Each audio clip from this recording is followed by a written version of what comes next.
ketika saya masih Wahabi, saya sering bermimpi almarhum orang tua saya dan almarhum mertua. Itu datang dan wajahnya kayak sedih, susah. Ketika saya masih Wahabi, sering datang. Terus setelah saya ikut Aswaja Kiai, ikut Ahlus Sunnah wal Jamaah, saya ikut tahlil, ikut maulid, saya sering bermimpi almarhum orang tua dan mertua saya datang, wajahnya cerah, wajahnya menampakkan kesenangan dan tersenyum. Kehidupan para nabi, kehidupan orang mukmin, dan bahwa para nabi, bahwa Rasulullah SAW ada komunikasi dengan umatnya, dan bahwa kerabat kita, guru-guru kita, orang tua kita yang mukmin yang sudah meninggal juga ada komunikasi dengan kita, oleh orang-orang Wahabi dibilang tidak ada. Nah ini kan bahaya, ini fitnah namanya. Mengapa? Agar kita tidak percaya kepada itu. Assalamualaikum warahmatullahi wabarakatuh. Bismillahirrahmanirrahim. Alhamdulillahirabbil alamin. Wal 'aqibatu lil muttaqin wa la udwana illa 'alal zalimin. Asyhadu an la ilaha illallah wahdahu la syarika lah. Wa asyhadu anna sayyidana Muhammadan abduhu wa rasuluh. Wassalatu wassalamu ala atamamil akmalan ala sayyidina Muhammadin alladzi tansha'u bihi al-qadr wa tanfa'u bihi al-qurab wa tuqarrabu bihi al-hawaij wa tunamu bihi al-rawaid wa husnul khawatim wa yustasqa al-ghamam bi wajhihi al-karim wa ala alihi wa sahbihi ajma'in. Amma ba'du. Saudara-saudara, para asatidz, para tuan guru, wabil khusus ketua PJNU Perpustakaan Nahdlatul Ulama Kabupaten Besuk, Ustaz Sutadi, dan saudara imam masjid yang saya muliakan, dan para jemaah kaum muslimin dan muslimat yang berbahagia. Alhamdulillah pada malam ini kami beserta rombongan, saya bersama rombongan Kiai Ma'ruf Mazin, Gus Najib, Ustaz Dr. Inanya, dan kawan-kawan yang lain untuk sesi terakhir bisa bersilaturahmi dengan saudara-saudara di tempat yang berbahagia ini, masjid yang bernama Nahdlatul Ulama. Mudah-mudahan perkumpulan ini menjadi pertanda besok kita berkumpul lagi di akhirat. Amin. Bersama kita Rasulullah SAW, bersama para sahabat, para tabi'in, ulama salaf, bersama guru kita, bersama wali songo, dan bersama guru tua dan juga keluarga kita. Amin Allahumma amin. Selanjutnya suatu hal yang perlu saya sampaikan kepada saudara-saudara. Kedatangan kami ke Kabupaten Besuk yang merupakan pertama kali ini diminta oleh pengurus cabang Nahdlatul Ulama untuk memberikan tausiah keagamaan kepada masyarakat, kepada pengurus NU, para jamaah di mana-mana berkaitan dengan ajaran Islam Ahlus Sunnah wal Jamaah. Mengapa? Karena sekarang ini umat Islam termasuk di Besuk. Kalau di Besuk ini setelah peristiwa berdarah konflik agama tahun 2000, tahun 2000 yang lalu, sekarang sudah tahun 2020, sudah 20 tahun. Sejak itu aliran-aliran lain di luar Ahlus Sunnah wal Jamaah mulai sedikit demi sedikit mulai berkembang. Kalau dulu umat Islam di seluruh Sulawesi, di seluruh Jawa, di mana-mana itu Ahlus Sunnah wal Jamaah. Di dalam fikih mazhabnya Syafi'i, akidahnya Asy'ari, orang Syafi'i. Tapi sekarang termasuk di usul ini orang-orang Wahabi sudah masuk dan bahkan punya masjidnya, punya masjid, punya pondok pesantren. Dan mereka juga mengaku Ahlus Sunnah wal Jamaah. Padahal ajarannya tidak sama dengan ajaran kita, tidak sama dengan ajaran yang kita terima dari guru tua, yang kita terima dari para kiai, para sesepuh NU, yang kita terima dari generasi Wali Songo maupun para ulama Nusantara. Tetapi kelompok ini mengaku Ahlus Sunnah, ajarannya tidak sesuai dengan sunnah. Karena ini merupakan tantangan yang sangat serius. Karena orang kalau terpengaruh dengan ajaran ini kasihan. Mengapa? Ibaratnya orang kemalingan. Kalau saudara punya ayam atau punya kambing lalu hilang karena diambil maling, diambil pencuri, ini masih bisa cari di pasar beli lagi, bisa dibeli. Tapi kalau yang hilang ini akidah, kita ini asalnya Ahlus Sunnah wal Jamaah, lalu akidahnya dicuri oleh kelompok-kelompok yang lain, maka bagaimana? Nggak bisa dibeli. Mengapa? Karena yang kehilangan tidak merasa kehilangan, kehilangan tapi tidak merasa kehilangan. Karenanya ini sangat berbahaya. Nah, salah satu perbedaan orang-orang Wahabi. Kalau di sini namanya apa Wahabi? Sampai saja. Wahabi apa Salafi? Wahabi. Salafi Wahabi. Nah, di antara perbedaannya orang-orang Salafi Wahabi dengan kita adalah di dalam keimanan terhadap perkara gaib. Itu berbeda. Mengapa? Ada hal-hal yang sifatnya gaib wajib kita percaya, dan umat Islam sejak dulu sudah percaya. Ini oleh orang-orang Wahabi diajak tidak percaya. Contohnya apa? Yang diajak tidak percaya. Kalau kita dari dulu ini senang baca sholawat. Selain senang baca sholawat, juga senang ziarah kubur guru tua dan lain sebagainya. Bahkan kalau ada uang, kita ini dengan suci menunaikan ibadah haji, ibadah umroh, lalu ziarah ke makam baginda Rasulullah SAW. Nah, ini mengapa seperti itu? Kita Ahlus Sunnah ini punya keyakinan bahwa orang yang mati itu sebenarnya masih hidup, tetapi hidup di alam barzakh. Dan antara orang yang mati dengan hidup itu ada komunikasi, walaupun kita kadang-kadang tidak nyambung dengan kita. Mengapa? Ya mungkin karena ruhaniyah kita lemah, karena kita kurang soleh. Ya bukan kurang soleh, berarti hanya soleh. Kita ini bukan orang soleh, nggak bisa nyambung. Sebenarnya bagaimana? Kalau menurut keyakinan kita, orang yang meninggal itu sebenarnya masih hidup.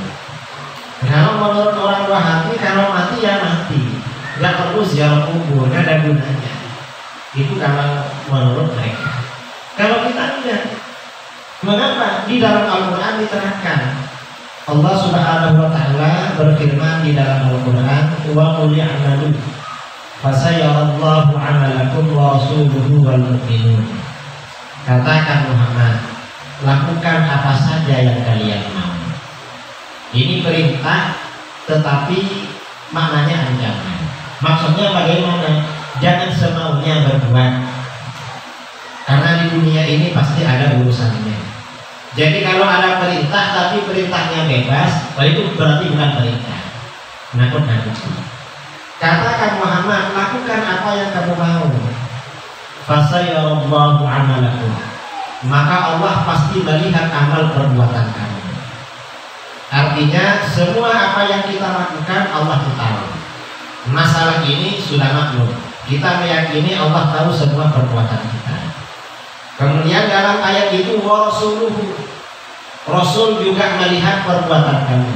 Wal mu'minun, dan orang-orang beriman melihat perbuatan kamu. Nah, Rasul melihat, mengetahui perbuatan kita. Apakah Rasulullah mengetahui perbuatan manusia, perbuatan umatnya? Ini berlaku ketika beliau masih hidup dulu pada masa-masa sahabat, atau berlaku sampai sekarang. Kata para ulama itu berlaku sampai hari kiamat. Artinya apa? Kita ini berbuat apa Rasulullah tahu. Mengapa Rasulullah tahu? Karena ada laporan kepada Rasulullah Shallallahu Alaihi Wasallam. Ketika menafsirkan ayat ini, para ulama di dalam kitab-kitab tafsir menyampaikan hadis Rasulullah Shallallahu Alaihi Wasallam bersabda, hayati khairun lakum tuhditsuna wa yuhdatsu lakum. Aku ini hidup baik buat kamu, kehidupanku baik buat kamu.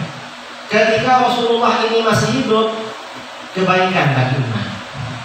Mengapa tuhditsuna wa yuhdatsu lakum? Kamu berbuat sesuatu, kamu melakukan sesuatu, lalu ajaran agama, pesan-pesan agama, hukum-hukumnya disampaikan kepada kamu melalui Rasulullah. Dulu pada masa Rasulullah Shallallahu Alaihi Wasallam, setiap ada persoalan apapun, beliau yang menyelesaikan.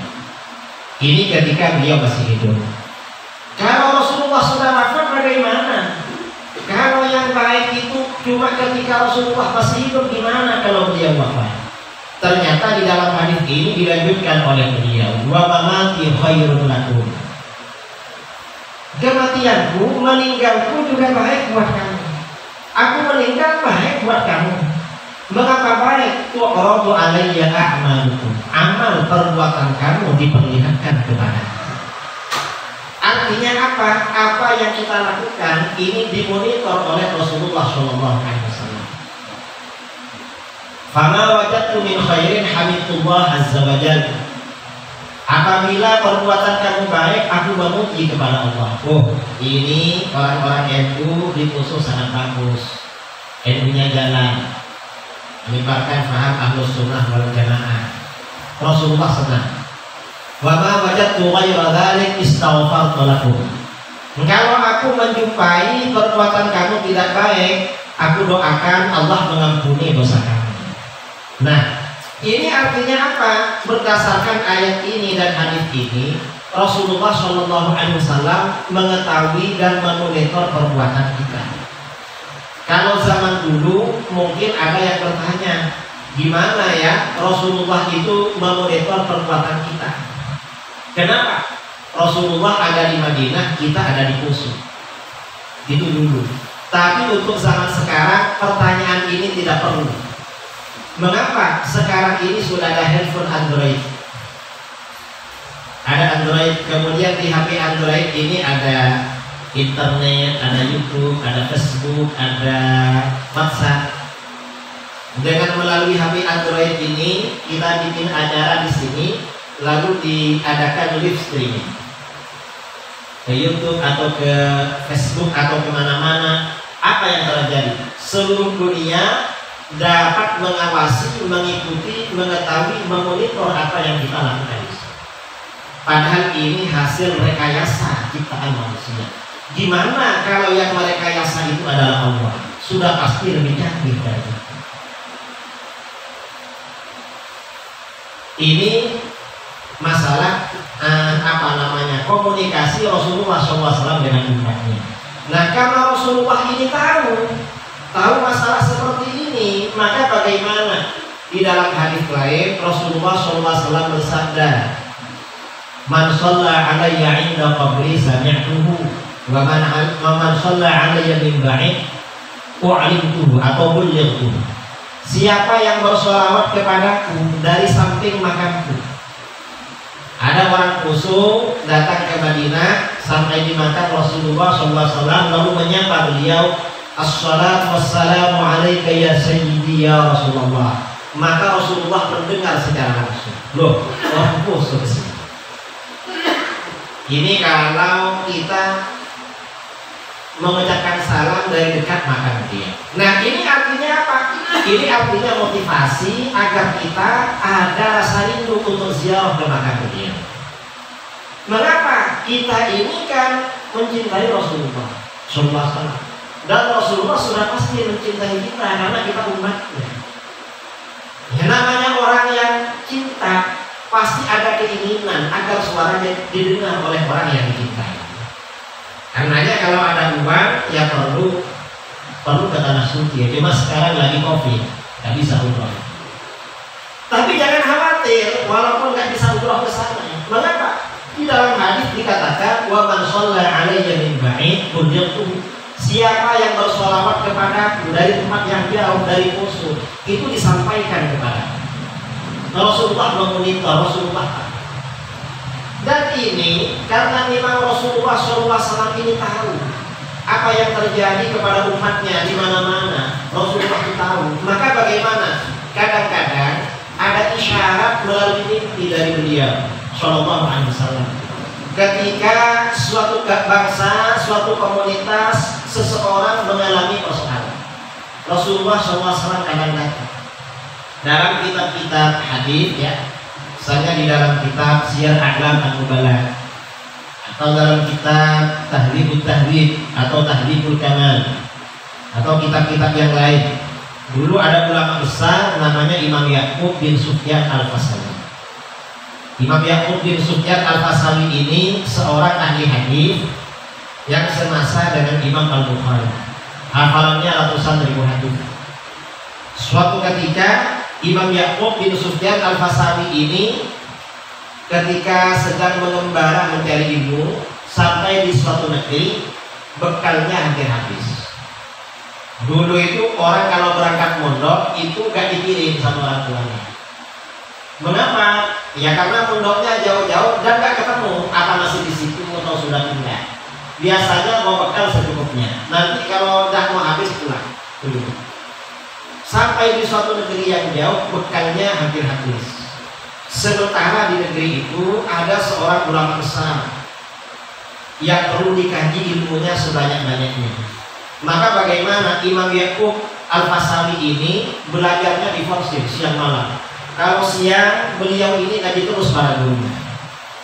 Kalau siang, karena ingin segera pulang, gak mau libur.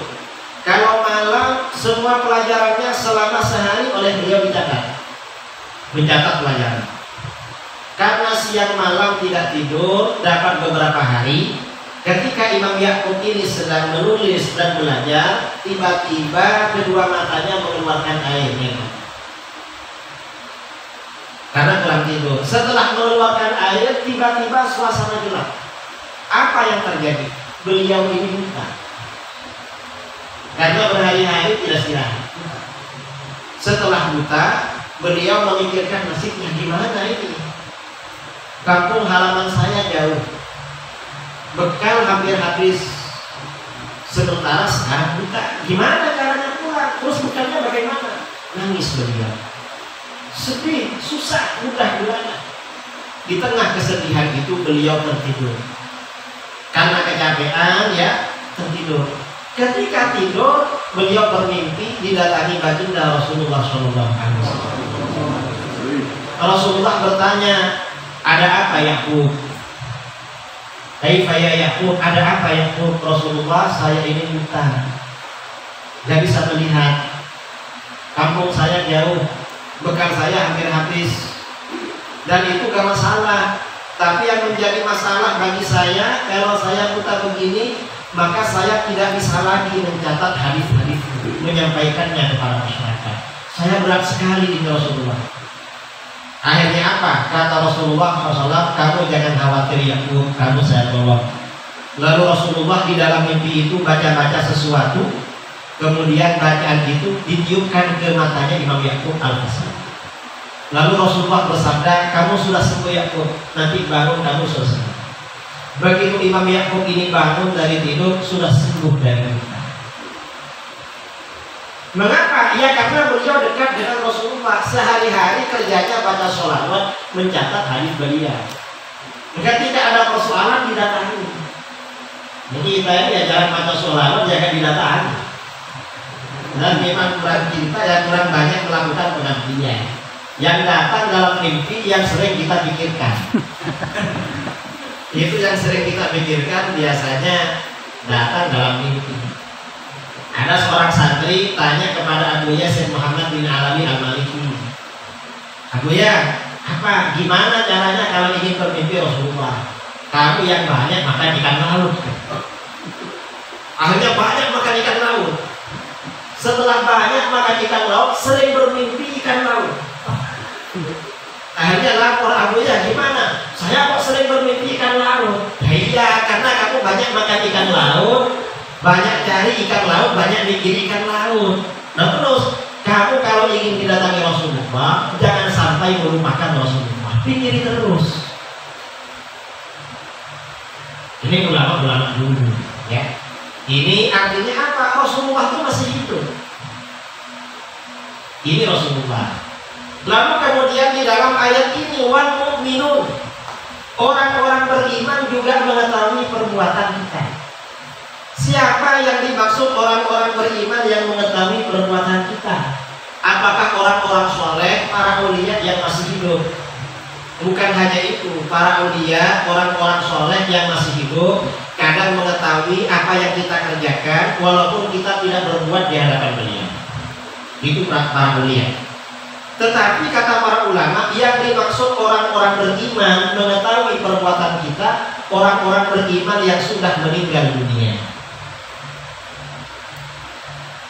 Karenanya orang-orang beriman yang sudah meninggal dunia, seperti kakek nenek kita, keluarga kita, kerabat kita, saudara jauh kita yang sudah meninggal, guru-guru kita, itu memonitor, mengetahui apa yang kita kerjakan.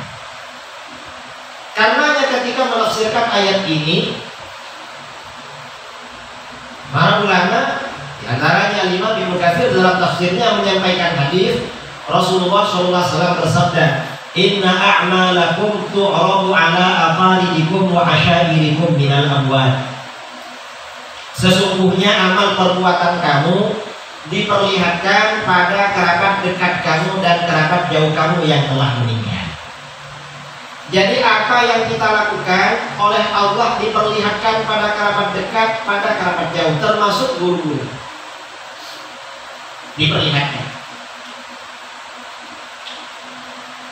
Fa'in ra'au khairan istabsharu. Kalau mereka melihat perbuatan kita baik, mereka senang. Loh, ini saudara kita ini rajin ke masjid. Ke masjid setiap waktu sholat ke masjid, bukan hanya ada ceramah. Senang orang tua kita, kerabat kita yang sudah meninggal. Tetapi wa ikra'u ghairu, kalau mereka melihat perbuatan kita tidak layak, tidak baik, qalu, mereka berdoa, Allahumma la tumithum hatta tahdiyahum kama hadaitana. Ya Allah, jangan matikan saudara saya ini sampai Engkau berikan hidayah dia seperti kami. Nah ini artinya apa? Kerabat kita yang sudah meninggal tahu apa yang kita lakukan, asalkan mereka meninggalnya husnul khotimah. Kalau husnul khotimah gak mereka, gak peduli. Mengapa? Ya digebukin sama mereka. Yang penting husnul khotimah memonitor, karena oleh Allah memang diupdate, beritanya diupdate terus. Wah ini saudara kami sekarang sini, ini ada di sini. Karenanya kita ini ada anjuran ziarah kubur. Mengapa keluarga kita yang sudah meninggal dunia yang beriman itu tahu kalau kita datang dan merasa senang ketika kita ziarah. Hadis riwayat Imam Ibn Abdillah dan Abdul Haq dari Ibn Abbas radhiyallahu anhu, Rasulullah SAW bersabda, la yamurru ahadukum ala qabri akhihi al-mu'min kana ya'rifuhu fid dunya wa yusallimu alaihi illa arafahu wa radda alaihi salam. Tidaklah kamu mengucapkan, tidaklah kamu melewati kuburan saudara kamu yang mukmin yang saling kenal ketika di dunia, lalu kamu ucapkan assalamualaikum, lalu ucapkan salam kepada dia, kecuali orang itu mengenal kamu dan membalas salam kamu. Ziarah ke makam orang tuanya, assalamualaikum ya abi, assalamualaikum warahmatullahi wabarakatuh, wahai ayahku dan ibuku. Oh, anakku, saya membalas salam dan membalas. Ada yang bertanya, Pak Kiai, kalau orang ahli kubur membalas salam kita, kenapa kita tidak dengar? Termasuk rahmat Allah, kita tidak mendengar jawaban mereka. Mengapa? Kira-kira kalau mendengar apa yang kita lakukan? Kita memang gak ingin dengar memang. Mengapa? Ruhaniyah kita tidak kuat, karena kita masih cinta dunia dan takut mati. Dikiranya kalau mendengar suara wahid ngajak kita mati. Padahal kalau belum waktunya ya gak mati. Dan kalau sudah waktunya, walaupun gak dengar mati juga. Untuk orang-orang soleh, orang-orang yang soleh yang mendengar. Kalau di dalam kitab-kitab hadis itu, para aulia ketika mengucapkan salam kepada Rasulullah SAW mendengar langsung jawabannya. Ketika ziarah kubur itu mendengar. Kita ini kan dengar, karena kita ini bukan orang soleh. Nah ini, dan karena orang mati ini ada komunikasi dengan kita, maka bagaimana ziarah kubur dianjurkan kepada keluarga, kepada kerabat, kepada saudara untuk mendoakan mereka dan menyenangkan mereka. Karenanya di dalam hadis Rasulullah SAW bersabda, ana suma yakunul mayyitu fil qabri idza zarahu man kana yuhibbuhu fid dunya. Paling senangnya orang mati di alam kubur kalau disiarahi, dikunjungi oleh orang yang dia cintai ketika di dunia. Kita ini dari masjid kirim Fatihah, kirim doa pada orang tua santai. Kalau kita langsung berkunjung mengucapkan salam, berdoa di situ, tambah santai. Bukan hanya santai, malah tambah senang. Sama dengan kita misalnya asalnya orang Palu, lalu kerja di Poso. Tiap bulan kirim uang pada orang tua. Orang tua kita senang. Ini ada kiriman. Bisa beli kue, bisa beli rokok, bisa beli apa. Setiap 2 bulan anaknya, istrinya, cucunya dibawa ke Palu. Kira-kira senangnya cuma senang atau tambah senang? Tambah senang. Nah ini ajaran Ahlus Sunnah wal Jamaah. Dan ini karena memang orang meninggal dunia itu ada komunikasi dengan orang yang masih hidup. Kadang-kadang komunikasi itu oleh Allah ditampakkan melalui mimpi. Saya 2 tahun yang lalu diundang ke Jakarta, mantan Wahabi. Saya tanya, mengapa Bapak undang saya jauh-jauh, Pak Kiai, saya mantan Wahabi. Loh, kenapa ikut Wahabi? Ya dari orang tua, bahkan istri saya Wahabi, mertua juga Wahabi. Ketika saya melamar, ada apa? Saya suka sama anak Bapak, mau melamar jadi istri saya. Saya ini Wahabi, bukan NU. Saya gak mau kalau NU. Enggak Pak, saya ini Wahabi juga, jangan khawatir. Ya udah, kamu diterima, hanya kami. Lalu terus kok keluar dari Wahabi? Saya ini keluar dari Wahabi mendengar ceramahnya Ustaz Abdus Somad. Kata beliau, kalau ingin tahu dalil-dalil Ahlus Sunnah wal Jamaah, dengarkan ceramahnya di terus. Saya cari ceramah Kiai di YouTube, saya dengarkan semua 9 jam. Saya seharian sama istri, data dipenuhi untuk mendengarkan. Ada ceramah saya di YouTube 9 jam. Sebenarnya bukan 9 jam. Daurah 2 hari 2 malam, lalu dipotong waktu istirahat jadi 9 jam. Saya dengarkan itu. Terus setelah mendengarkan itu, ternyata ajaran Ahlus Sunnah wal Jamaah. Saya keluar dari mana? Lalu saya ceramah kayak tadi, bahwa orang mati dengan orang hidup itu ada komunikasi. Selesai ceramah, apa kata dia? Pak Kiai, apa? Pak Kiai ini pasti menyinggung saya ceramah. Kenapa begitu? Ya iyalah, namanya Pak Kiai. Padahal saya menyinggung, saya nggak tahu isi hatinya. Ya gimana? Itu yang Pak Kiai ceritakan terjadi pada saya. Gimana kejadiannya? Ketika saya masih Wahabi, saya sering bermimpi almarhum orang tua saya dan almarhum mertua.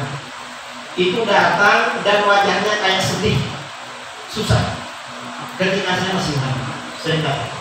Terus setelah saya ikut aswaja kiai, ikut Ahlus Sunnah wal Jamaah, saya ikut tahlil, ikut maulid, saya sering bermimpi almarhum orang tua dan mertua saya datang, wajahnya cerah, wajahnya menampakkan kesenangan dan tersenyum.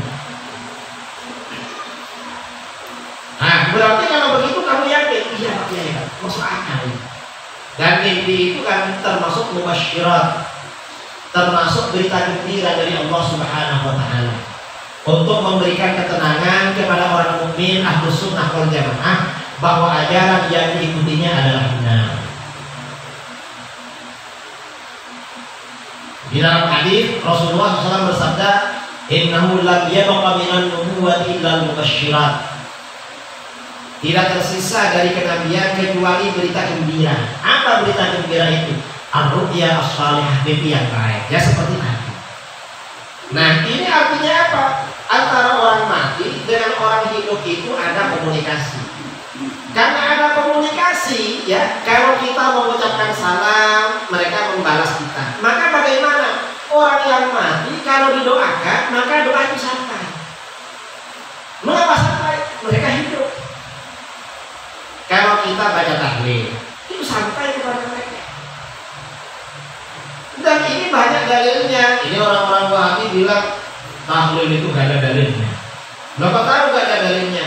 Mana ada dalilnya? Kata siapa? Kata Pak Ustadz. Siapa Pak Ustadz kamu? Ternyata Pak Ustadznya gak jelas belajar di mana.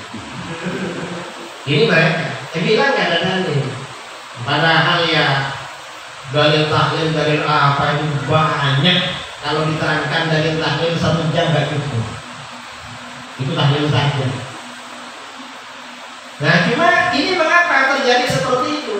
Memang zaman semakin akhir ini banyak fitnah-fitnah terjadi, termasuk fitnah-fitnah yang merusak keimanan seorang mukmin. Iman kepada apa? Iman kepada perkara wajib. Ini kan perkara wajib.